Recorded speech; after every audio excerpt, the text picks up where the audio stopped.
Hey guys, it's Mitch. How's it going? We're back for some more Blood Force. So this is going to be page 13 of issue 3.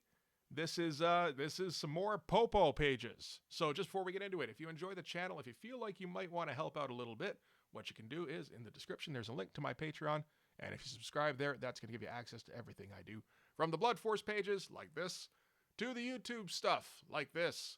But before it gets released to YouTube, not like this. And you also get access to some Patreon exclusives every once in a while. So, page 13. It's time. It's time. It's Popo time. I've been trying to get a Vader reference in for a while. I think if I first started putting Vader references in to the script at the end of issue 1, and they never make it to the finished product. I think at the end of issue 3 here, I might, but we'll have to see how it goes. So this is going to be the page. We're starting out with Popo in the hamster wheel of doom. But this is the page where Popo finally escapes from the hamster wheel of doom. So this is going to be the tremendous payoff. That's super clever. And it's like, man, everything's been building up to this, and oh my God, it referred back to everything. It's like, no, I don't do that, but it will be kind of funny. So that's more my thing. So it does, of course, mean we do have to draw Popo in the hamster wheel one more time. But this is the last page for that at least. So that's nice. So the deal here is, okay, so I wanted to come up with a way for Popo to escape from the hamster wheel of death that was both kind of clever and kind of dumb. Because that's Popo in a nutshell, really. Oh, and this is the first shot at trying to do the superhero landing. There's a couple of drafts of this. And at first I go for a full figure kind of thing. And, yeah, decide, I don't know. No, it's not cool. I am going to draw the whole thing out before deciding, no, this isn't good, because it's not dramatic enough. We need this to be action movie-ish. So, Popo escaping from the hamster wheel has been an idea I've been working on since the end of issue 1. Because I knew he was going to get captured by the Clerg. And I knew I wanted him to end up like Prophet on the cover of like Prophet issue 4, the variant that Stephen Platt did, where he's like 20 feet tall and he's like tied up over a nuclear reactor or something, and he's just like all manacles and shit. That was going to be the idea, and had to come up with something that was at least somewhat interesting for how he would escape. And basically the idea I came up with was that the Clerg left Popo with his bandana, which they never should have done. It's his most dangerous weapon, and they missed it. So that's what you get. And what Popo's going to do is, once the Clerg leave to go and get some guards to execute him, Popo swings his head and flicks the tail of the headband into his index finger and his thumb, and snatches them, and just kind of bends his wrist down and unlocks the hamster cage that way, the manacle. So, like I said, it's a mix of clever and dumb, because you weren't expecting that shit. And here so first, naturally, we have to draw Popo in the hamster wheel, and I'm working on the back muscles here, which I did have a reference for. I'm kind of trying to work some more realistic muscles in more often. It's an odd line to try and ride, because I mean, when starting out, I was just kind of like, okay, let's just draw the Jim Lee muscles or something along those lines, and then it's like, okay, let's add our own muscles in there, and then it's like, well, you know what I like? I actually like it better when the muscles are kind of realistic. But, then you pile fake muscles on top of those and in between and all that kind of shit.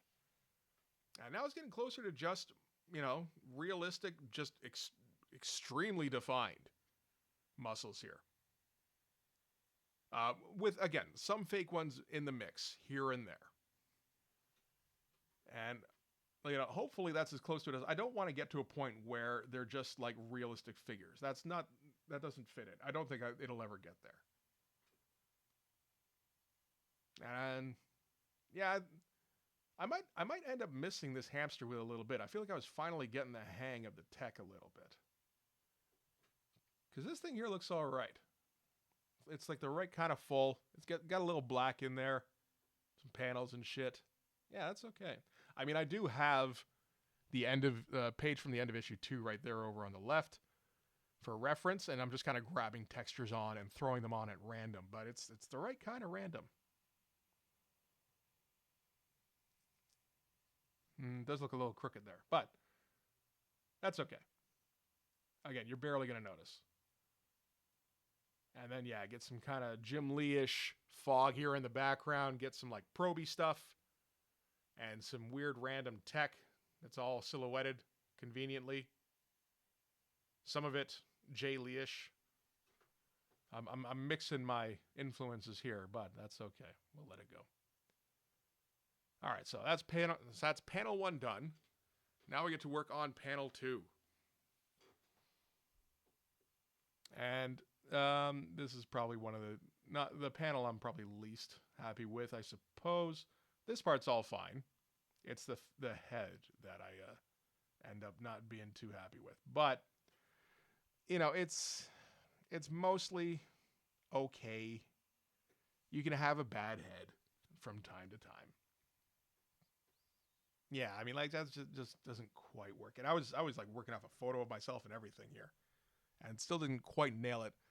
But you throw some stubble on top of them here, throw a bit of extra hatching. And it's like, you can kind of let it go. And that arm looks a little skimpy, but again, once I do some texturing, maybe a little less so.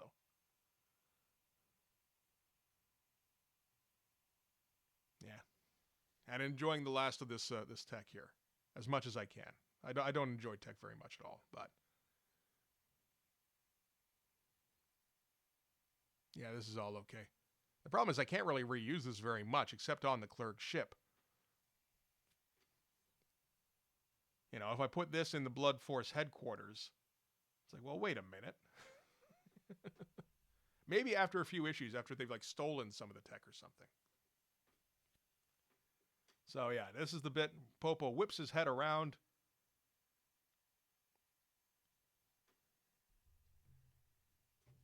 And yeah, it's all fairly clear at least. I'm not super, I don't know, that bandana tail thing is like, I feel like it could have been done better, but I'm not sure how really. I didn't give myself a ton of space there either. And I'm trying to make this a 1 panel as 3 panels kind of thing. The most important part, I suppose, is the hand grabbing the tail here. So that part looks okay at least.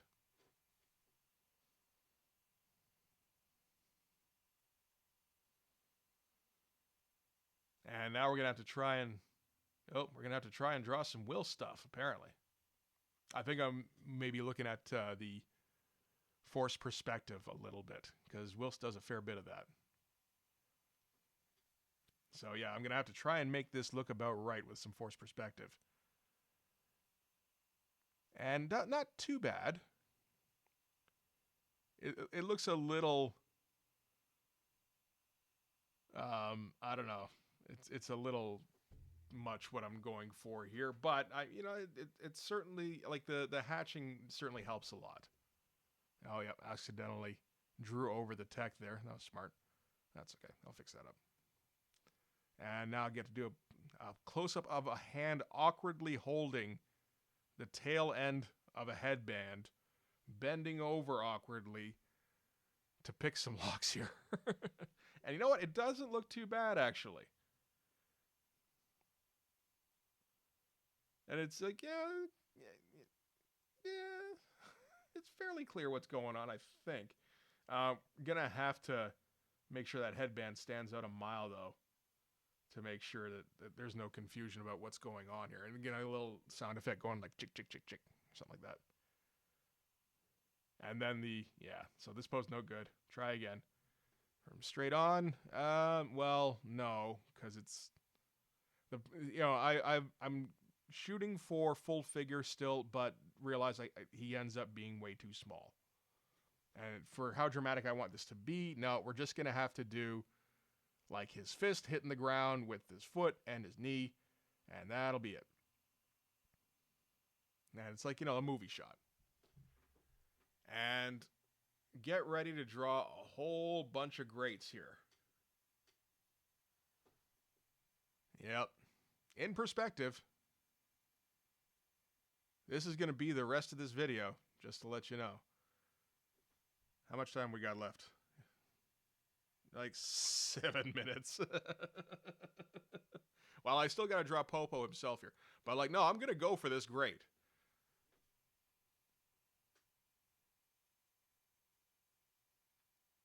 And get a little bit of extra stuff in there, so I'm not totally just spending this entire thing drawing grates. When you work in the amount of space being taken up by Popo and by the wires and by the base of the hamster wheel in the background here, it's maybe just like half that panel. It's going to be grates. It's going to be perspective accurate, or at least theoretically. And, of course, add some extra veins on here because of the intensity. And a little bit extra tech in here because we're going to have something at least approximating backgrounds. And, okay, so now we're going to work on the forearm here, which gets too many tendons. But that's okay. Nobody's looking at the tendons. They're going to look at those grates.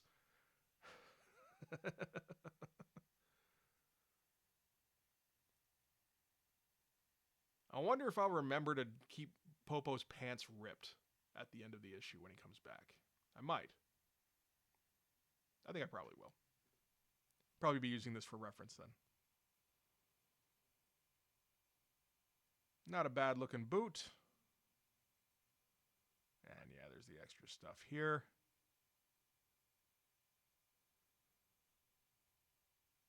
Yeah, it looks all right. And takes up just a nice little corner here.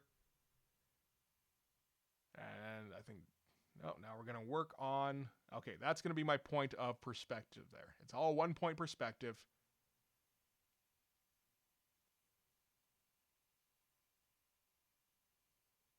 Yep. That'll be hilarious. And, okay, let's go. All right, so, yeah, this kind of perspective is something I have some difficulty with. Obviously the 1 point is the easiest kind of perspective, but it's the depth that I have trouble with. Because this part here is easy. This is fine. It's the horizontal part. And I have a tendency to lose track of just how deep I'm making my pictures, my drawings. There we go. I don't make pictures. I make art is what I do.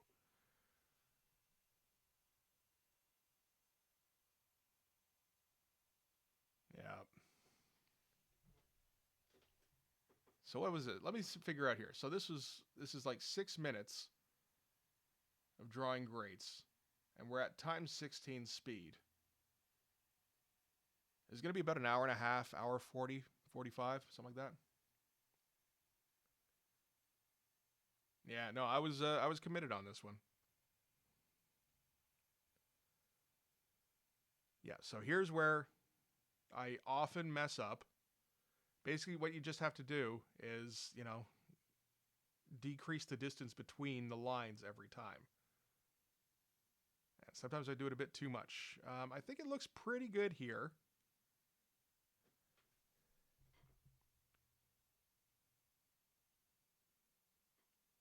Yeah. Like it's getting pretty obscured here at the end, but that's what it would do, where it'd be just difficult to even see what's going on. And then this stuff here you can fake because it's all going to get blacked out anyway. Okay, so this is, now we're going to blacken those lines. Yeah. Make sure you get them all. Okay. So now we have the basic grid, right? Theoretically, I could leave it like this and be like, yeah, I guess that's a grate, kind of. Or just like very skinny tiles or lit panels, something like that. No, we're not doing that. We're making grates. We're making grates great again. I am not using that as the subheading on this. Yeah, no, it's just like determined here. God damn it. This is going to be the best page of grates you've ever seen.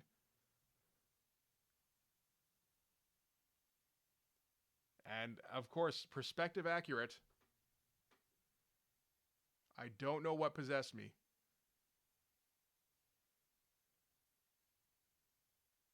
Oh.